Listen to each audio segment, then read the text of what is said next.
say Jesus Christ was a dark-skinned man just like you, but I come and I tell you that he this color, that's against the scripture. That's called blasphemy. Read 12 and 9.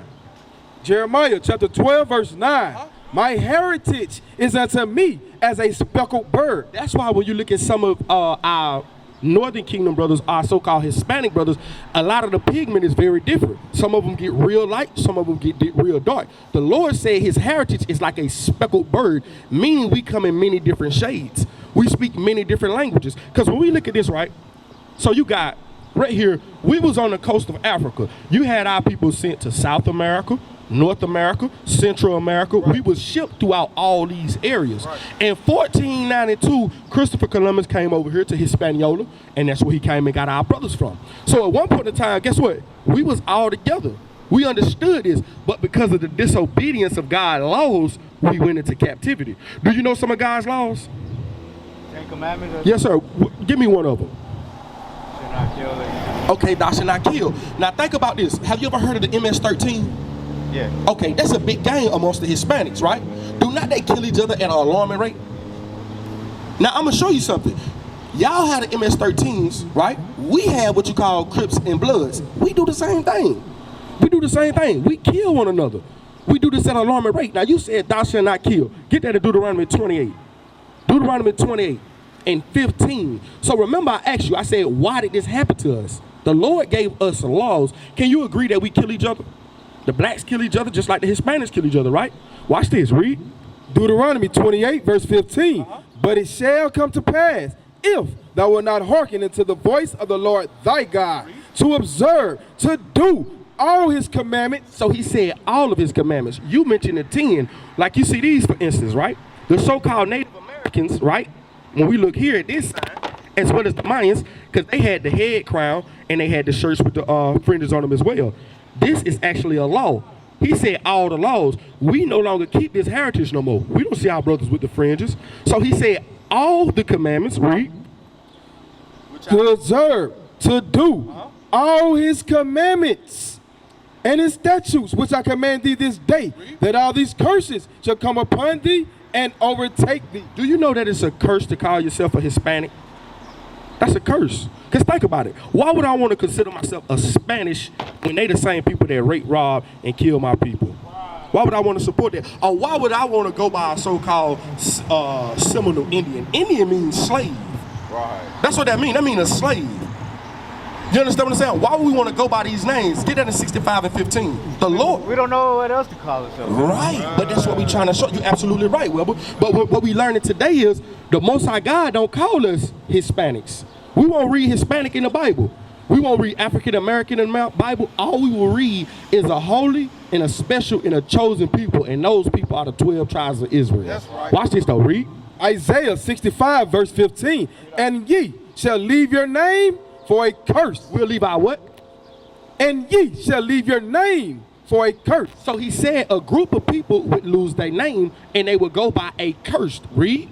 Unto my chosen. He said unto my chosen. Read. For the Lord God shall slay thee and call his servants by another name. That's why when we open up the Bible, me and you can read and we can find Judah in the Bible. We can't find American black. I can find Zebulon in the Bible, but I can't find Mayans in the Bible. Right. I can't find it because he said we would lose our name and we'd be called by another name. You understand? Because guess what? We suffer the exact same afflictions. Go ahead. The only thing I have a question about is like, when did the dates? The dates? When did the purple come over here? Because I always understood that the Mayans or the Native Americans, Get that in we were always. You're absolutely right, and I'm gonna read. How did that? When did that happen? I'm gonna read it to you because you're absolutely right. Exactly. The so-called Northern Kingdom, because that's. Hold on. So the so-called this Northern Kingdom here. So from Ephraim all the way down to Naphtali, which would be the Puerto Ricans, the Cubans, the Dominicans, the Guatemalans, the American Indians, the Seminole Indians, the Colombians, the Mexicans, and the Argentinians. They was already on this side of the earth. They was already dwelling over here. Judah, Benjamin, and Levi, we were still in Jerusalem. But it was a lot of our brothers and sisters that was amongst us. So we're going to read how we got over here. Watch this, read. start at 39. Second Ezra 13, verse 39. And whereas thou sawest that he gathered another peaceable multitude unto him, those are the 10 tribes. Those are the who? Those are the 10 tribes. At that time, we still had the tribe of Dan. So it say those are the 10 tribes, read, which were carried away prisoners out of their own land in the time of O.C., the king whom Salmanasar, the king of the Assyria, led away captive, and he carried them over the waters, and so came they into another land. So it say they came to another land, right? Read. Where they took this counsel among themselves, that they would lead the multitude of the heathen and go forth into a further country. So they took another counsel. Northern kingdom, which I said is Ephraim down, they say, look, we're going to go and do our own thing. Watch this though, read. Where never mankind dwelt. So they said they would go to a land where never mankind dwelt. This land is called, it was called the newfound land when the so-called Hispanics got here first. It was called the newfound land, read. And go forth into a further country where never mankind dwelt, that they might there keep their statutes, which they never kept in their own land. That's why when you come, if you look at some of the teepees, the so-called Native American Indians, they dwelt in teepees. When you read in the Bible, we got a feast called Tabernacle where we dwell in teepees. We do the same exact thing. So they was already doing it. Like when you look at this rock right here, right? This rock right here is it's the 10 Commandments in Hebrew. It was written in stones in New Mexico. Right. So the so-called Mexicans was keeping the laws of God in this land already before the so-called Spaniards came here. You understand what I'm saying? Watch this though, read. And they enter into Euphrates by the narrow passage of the river. For the Most High did show signs for them and held still the flood till they were passed over. Have you ever heard of the Barren Strait? You ever heard the story about the Barren Strait? How they say that the so-called Native Americans, they came through the Barren Strait. The Bible got it documented. Where they came from China? Exactly. It's documented. We didn't come from China. The Lord said we came through the Euphrates. But watch this though, read. Verse 45, for through the country there was a great way to go, namely of a year and a half. And the same region is called Arsarid. What's the name of the region? Arsarid. Now I want you to come look in the Bible, but I want you to look in your phone and type that word in. Because when you type this word in, Asherith, it's going to show you that Asherith is the newfound land, or it's called America today. So watch this. Arsarid. Yep, look right there. I want you to type that in, Asherith. A-R-S-A. I hear you. How you doing? R-E. T-A. Hey sis, I wanna, can you come over here so I can deal with you too? Cause I can't really see. I know you might have questions. I want to be able to deal with you.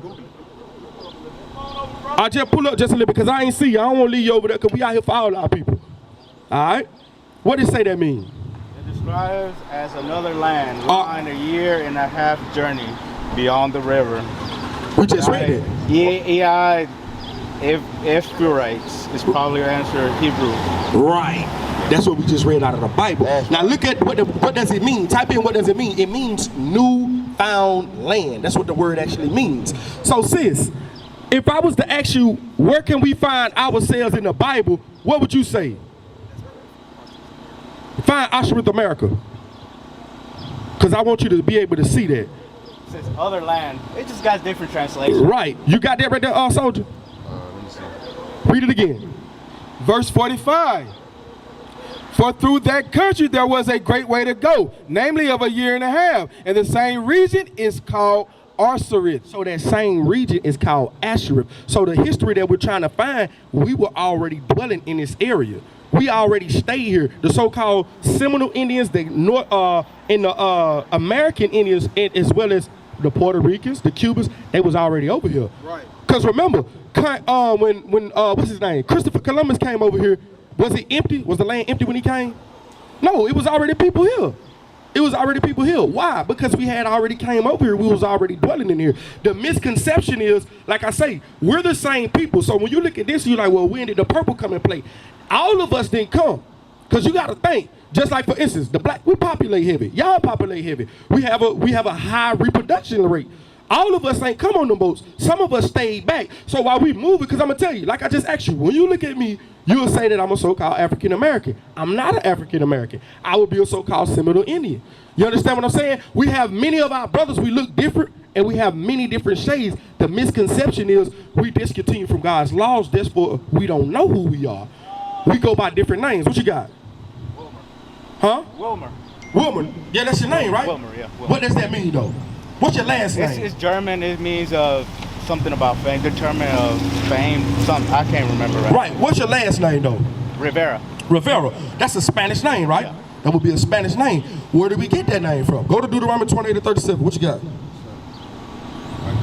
Yeah, read that. Deuteronomy 28, verse 37. And thou shalt become an astonishment, a proverb, and a byword. They say if you want to hide, this is what they say about the blacks. They say if you want to hide anything from a Negro, put it in a book. They say with the so-called Hispanics, they say they work for little or nothing. They call us wetbacks, they call us spicks, they call us these different names. That's a byword. That's an astonishment. That's evil. The Lord never called us that. The Lord never called us that. The Lord called us holy and separate. Those are evil names that was put on us by our oppressors. We wasn't called that. Read. Verse 38. Thou shalt, verse 37. And thou shalt become an astonishment, a proverb, and a byword among all nations, where there the Lord shall lead thee. He said, well, the Lord shall lead thee. When we look at this, we were scattered throughout all these areas. We were scattered throughout all these areas. And the curses upon us are very bad and very rapid. Like I say, I deal with my brothers on the often. When we go and we deal with the Hispanics, it's very hard to reach them because of the language barrier. That's by design. When we come together as a collective, you know what we can do as a collective? Keeping God's commandments. But we'll turn this world upside down if we keep God's commandments and we come back in unity. That's right. You understand what I'm saying? Imagine us coming together in unity. Get into Zephaniah 2 and verse 1. Sis, would you say as a collective we gather together as a collective in our communities? I can't hear you.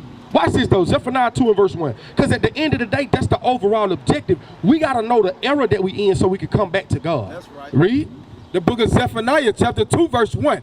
Gather yourselves together, yea, gather together, O nation, not desired. Would you say that as a collective, the so-called Hispanics are a desired people? I'm going to tell you straight, they not. They built up walls and borders to keep us out of a land that was already ours. How the hell you kick us out of our own land that we already had? That don't make sense. That does not make sense. So the Most High God said we got to gather together, oh who? O nation, not desired. That's what we got to get to the understanding amongst all our people. We're not desired. Some of us, we don't even desire ourselves. Because I know in the Hispanic community and as well as the black community, they teach us to be at odds with one another. We the same exact people. I'm going to get treated just like you get treated. When the lights hit behind my light, I'm scared for my life. When the lights hit behind you, I'm pretty sure you're the same way. What is a nation?